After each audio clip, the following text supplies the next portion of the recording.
December 10ಕ್ಕೆ ವಿಧಾನ ಪರಿಷತ್ ಚುನಾವಣೆ ಘೋಷಣೆಯಾಗಿದೆ. ವಿಧಾನ ಪರಿಷತ್ನ 25 ಸೀಟುಗಳಿಗೆ ಈ ಚುನಾವಣೆ ನಡೆಯಲಿದೆ.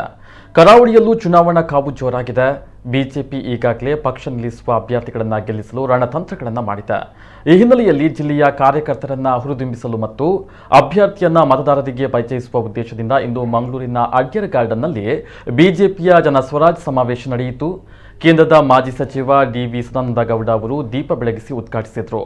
ಸಹಕಾರ ಸಚಿವ ಎಸ್.ಟಿ. ಸೋಮಶೇಖರ್ ಮಾತನಾಡಿ, ರಾಜ್ಯ ವಿಧಾನ ಪರಿಷತ್ಗೆ ಆಯ್ಕೆ ಮಾಡುವ ಒಬ್ಬ ಸಮರ್ಥ ರಾಜಕಾರಣಿ ಕೋಟ ಶ್ರೀನಿವಾಸ ಪೂಜಾರಿ. ಇದುವರೆಗೂ ಯಾವುದೇ ಒಂದು ವಿವಾದ ಇಲ್ಲದೆ ಕಮಿಟ್ಮೆಂಟ್ ಇಟ್ಟುಕೊಂಡು ಕೆಲಸ ಮಾಡಿದವರು ಶ್ರೀನಿವಾಸ ಪೂಜಾರಿಯವರು. ಅವರ ಆಯ್ಕೆ ಬೇಕಾಗಿದೆ. ಇನ್ನು ಸಹಕಾರ ಕ್ಷೇತ್ರದಲ್ಲಿ ಇಂದು ಹಲವು ಪ್ರಗತಿ ಸಾಧಿಸಲಾಗಿದೆ. ದಕ್ಷಿಣ ಕನ್ನಡ ಮತ್ತು ಉಡುಪಿ ಸಹಕಾರ ಸಂಘಗಳನ್ನು ಪ್ರತ್ಯೇಕ ಮಾಡಿ ಇನ್ನಷ್ಟು ಪ್ರಗತಿಯನ್ನು ಸಾಧಿಸಲಾಗುವುದು. ಕಾನೂನು ಬಾಹಿರವಾಗಿ ಕೆಲಸ ಮಾಡುವ ಅಧಿಕಾರಿಗಳನ್ನು ಅಮಾನತು ಮಾಡಲಾಗುತ್ತೆ. ಸಹಕಾರದ ಇಲಾಖೆಯಲ್ಲಿ ಎಲ್ಲ ಕೆಲಸ ಕಾನೂನಿನ ಚೌಕಟ್ಟಿನಲ್ಲಿ ನಡೀತಾ ಇದೆ. ಎಸ್.ಟಿ. ಸೋಮಶೇಖರ್ ಸಹಕಾರ ಸಚಿವರು, ದೇಶ ಕಟ್ಟುವ ಕೆಲಸ ನಮ್ಮದು. ಏನೇ ಸಮಸ್ಯೆ ಎದುರಾದರೂ ಅದನ್ನು ಮೆಟ್ಟಿ ಮುನ್ನಡೆಯಬೇಕಾಗಿದೆ. ಪ್ರತಿಯೊಬ್ಬರನ್ನು ಒಟ್ಟಿಗೆ ಸೇರಿಸಿಕೊಂಡು ಕೆಲಸ ಮಾಡಿದರೆ ಮಾತ್ರ ನಮ್ಮ ಪಕ್ಷ ಬೆಳೆಯಬಲ್ಲದು. ಗ್ರಾಮ ಪಂಚಾಯತ್ ಸದಸ್ಯರು ಪಕ್ಷ ಕಟ್ಟುವ ಕೆಲಸವನ್ನು ಬಲಪಡಿಸಬೇಕು. ನಮ್ಮ ಚುನಾವಣಾ ತಂತ್ರಗಾರಿಕೆಗಳನ್ನು ಇನ್ನಷ್ಟು ಬಲಪಡಿಸಬೇಕು.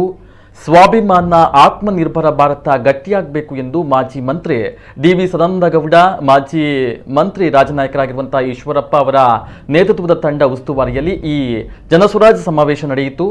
ಆದರೆ ಈಶ್ವರಪ್ಪನವರ ಅನುಪಸ್ಥಿತಿ ಎದ್ದು ಕಾಣ್ತಾ ಇತ್ತು. ರಾಜ್ಯ ವಿಧಾನ ಪರಿಷತ್ ಸದಸ್ಯ ಅಭ್ಯರ್ಥಿ ಸಚಿವ ಕೋಟ ಶ್ರೀನಿವಾಸ ಪೂಜಾರಿ, ಕೇಂದ್ರದ ಕೃಷಿ ಸಚಿವೆ ಶೋಭಾ ಕರಂದ್ಲಾಜೆ, ಬಂದರು ಸಚಿವರಾದ ಎಸ್. ಅಂಗಾರ, ಶಾಸಕರುಗಳು, ಇತರ ನಾಯಕರು, ಕಾರ್ಯಕರ್ತರು ಸಮಾವೇಶದಲ್ಲಿ ಭಾಗವಹಿಸಿದ್ರು. ಜಿಲ್ಲಾಧ್ಯಕ್ಷ ಸುದರ್ಶನ್ ಮೂಡಬಿದ್ರೆ ಪ್ರಸ್ತಾವಿಸಿದ್ರು.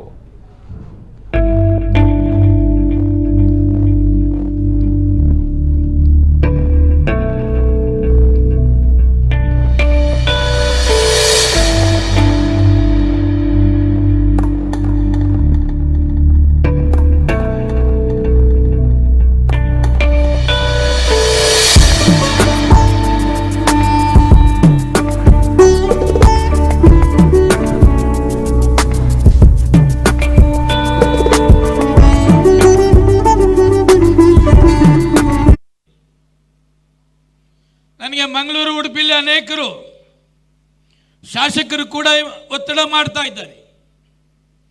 ಈಗ ಆಲ್ರೆಡಿ ಚಿಕ್ಕಬಳ್ಳಾಪುರ ಮತ್ತೆ ಕೋಲಾರ ಮಿಲ್ಕ್ ಯೂನಿಯನ್ ಡಿವೈಡ್ ಮಾಡ್ತಕ್ಕಂಥದಕ್ಕೆ ಚಾಲನೆಯನ್ನು ಮಾಡಿದ್ದೇವೆ. ಹಾವೇರಿ ಮತ್ತೆ ಗದಗ್, ಕಾರವಾರ ಮತ್ತೆ ಧಾರವಾಡ ಅದನ್ನ ಯೂನಿಯನ್ ಡಿವೈಡ್ ಮಾಡಿ ಹಾವೇರಿನ ಸಪರೇಟ್ ಮಿಲ್ಕ್ ಯೂನಿಯನ್ ಮಾಡ್ತಕ್ಕಂಥದ್ದಕ್ಕೆ ಈಗ ಚಾಲನೆಯನ್ನು ಮಾಡಿದ್ದೇವೆ. ಇಲ್ಲಿಯ ಶಾಸಕರು, ಲೋಕಸಭಾ ಸದಸ್ಯರು ಎಲ್ಲ ಪ್ರೆಸರ್ ಮಾಡ್ತಿದ್ದಾರೆ. ಮಂಗಳೂರು ಮತ್ತೆ ಉಡುಪಿ ಡಿಸಿಸಿ ಬ್ಯಾಂಕ್ನ ಸಪರೇಟ್ ಮಾಡಬೇಕು ಅಂತಕ್ಕಂಥದ್ದನ್ನ ಹೇಳ್ತಾ ಇದ್ದಾರೆ. ಅದನ್ನ ಪ್ರಾಮಾಣಿಕವಾಗಿ ನೀತಿ ಸಂಹಿತೆ ಇರುವಾಗ ಅದನ್ನ ಮಾತನಾಡಲಿಕ್ಕೆ ಹೋಗೋದಿಲ್ಲ. ಅದು ಎಲ್ಲ ಜನಪ್ರತಿನಿಧಿಗಳು ಯಾರು ಸಹಕಾರ ಕ್ಷೇತ್ರದಲ್ಲಿ ಇದ್ದಾರೆ ಅವರೆಲ್ಲರೂ ಕೂಡ ಒತ್ತಾಸೆ ಇದೆ, ಉಡುಪಿನೇ ಸಪರೇಟ್ ಮಾಡಿ, ಮಂಗಳೂರಿನೇ ಸಪರೇಟ್ ಮಾಡಿ ಅಂತೇಳಿ. ಅದನ್ನು ನಾನು ಹೇಳಲೇಬೇಕಾಗ್ತದೆ. ಮಂಗಳೂರು ಡಿಸಿಸಿ ಬ್ಯಾಂಕ್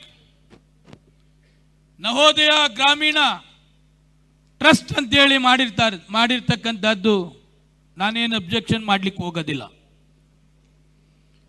ಅದನ್ನ ಟ್ರಸ್ಟಿನ ಮ್ಯಾನೇಜ್ಮೆಂಟ್ ಟ್ರಸ್ಟಿ ಆಗಿ ಕೂಡ ನಾನೇನು ಅಬ್ಜೆಕ್ಷನ್ ಮಾಡ್ಲಿಕ್ಕೆ ಹೋಗೋದಿಲ್ಲ. ಆದರೆ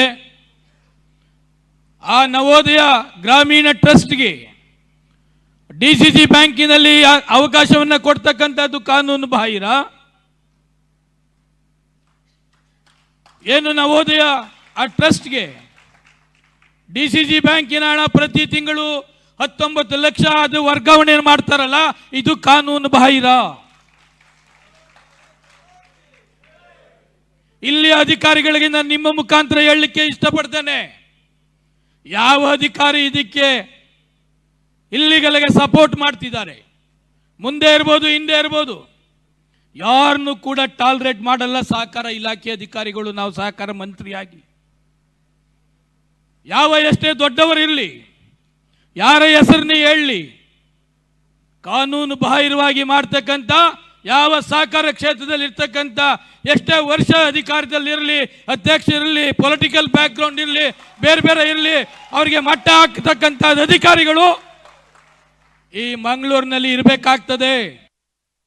ಆದರೆ ಶ್ರೀನಿವಾಸ್ ಪೂಜಾರಿ ಅಂತವ್ರು ಬಂದ ಮೇಲೆ ನೋಡಿ, ಕಾಕತಾಳೀಯವಾಗಿ ನಾನು ಅಧ್ಯಕ್ಷ ಆಗಿದ್ದಾಗ ಈ ಭಾಗದಿಂದ ಕಾಂಗ್ರೆಸ್ನ ಸೀಟನ್ನು ಕಿತ್ಕೊಳ್ಬೇಕು ಅಂತ ಹೇಳುವಂಥ ಪ್ರಯತ್ನಗಳನ್ನು ಮಾಡೋದರಲ್ಲಿ ಯಾರು ಸ್ವಲ್ಪ ಹುಷಾರಾಗಿ ನಾಜೂಕಾಗಿ ಮಾಡಲಿಕ್ಕೆ ಸಾಧ್ಯ, ಎಲ್ಲರ ಜೊತೆ ಒಳ್ಳೆಯ ಸಂಬಂಧಗಳನ್ನು ಇಟ್ಟುಕೊಳ್ಳೋರು ಯಾರು ಅಂತ ನಾವು ಇಲ್ಲಿ ನೋಡಿದಾಗ, ಉಡುಪಿಯಿಂದ ಡಾಕ್ಟರ್ VS ಆಚಾರ್ಯರು ನಾವೆಲ್ಲ ಕೂತು ಮಾತಾಡಿದಾಗ ಶ್ರೀನಿವಾಸ್ ಪೂಜಾರಿ ಆಗ್ಬೋದು, ಅವರು ಎಲ್ಲಿ ಬೇಕಾದರೂ ಹೋಗಿ ಬರುವಂಥ ಚಾಲಾಕಿ ಇರುವಂಥ ವ್ಯಕ್ತಿ ಅಂತ ಹೇಳಿ.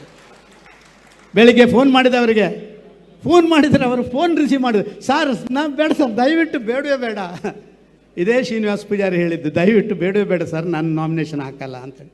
ನಾನು ಹೇಳಿದೆ, ನಾಳೆ ನಿಮ್ಮ 2 ಪ್ಯಾರ್ ಡ್ರೆಸ್ಸು ಚೆನ್ನಾಗಿ ಒಗೆದು ಇಸ್ತ್ರಿ ಹಾಕಿಡಿ, ಬೇರೆ ನೀವೇನು ಮಾಡಬೇಕಾಗಿಲ್ಲ, ನಿಮ್ಮನ್ನು ವಿಧಾನ ಪರಿಷತ್ತಿಗೆ ಕಳಿಸುವಂಥ ಆ ಜವಾಬ್ದಾರಿ ಅದು ಭಾರತೀಯ ಜನತಾ ಪಾರ್ಟಿದು ಅಂತ ಹೇಳುವಂಥ ಕೆಲಸ ಕಾರ್ಯಗಳನ್ನು ಮಾಡಿದ್ವಿ.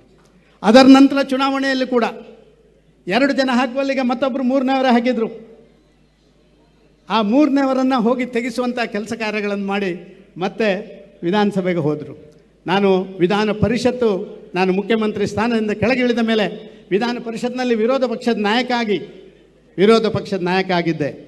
ವಿರೋಧ ಪಕ್ಷದ ನಾಯಕನಾಗಿದ್ದಾಗ ಈ ಶ್ರೀನಿವಾಸ್ ಪೂಜಾರಿ ಆ ವಿಧಾನ ಪರಿಷತ್ನೊಳಗೆ ಪ್ರವೇಶ ಮಾಡ್ತು.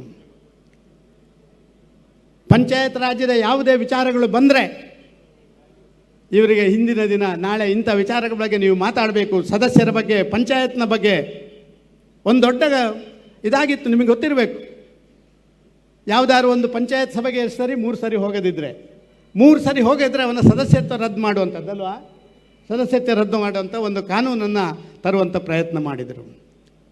ಎಷ್ಟೋ ಕಡೆಗಳಲ್ಲಿ ನಾವು ನೋಡಿದ್ದೇವೆ, ಅವರು ಹೇಳ್ತಾಯಿದ್ರು, ಸುಮಾರು ಆಗ ಎಷ್ಟು 75,000 ಎಷ್ಟು ಜನ ಇದ್ದರು, 98,000 ಜನರಲ್ಲಿ ಸುಮಾರು 12,000 ಜನ ಅವಿದ್ಯಾವಂತರಿದ್ದರು.